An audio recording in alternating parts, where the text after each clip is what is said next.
I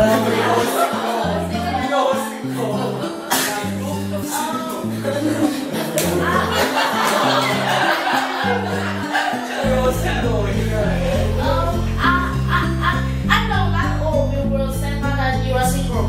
Yes. But maybe you will have your boyfriend or girlfriend outside.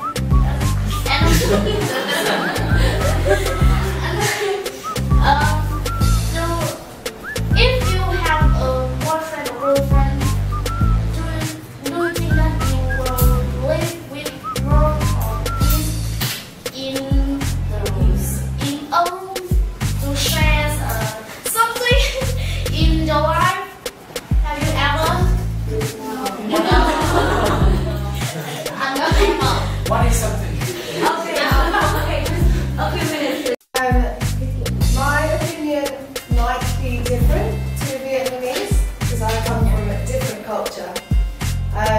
In England, it's very normal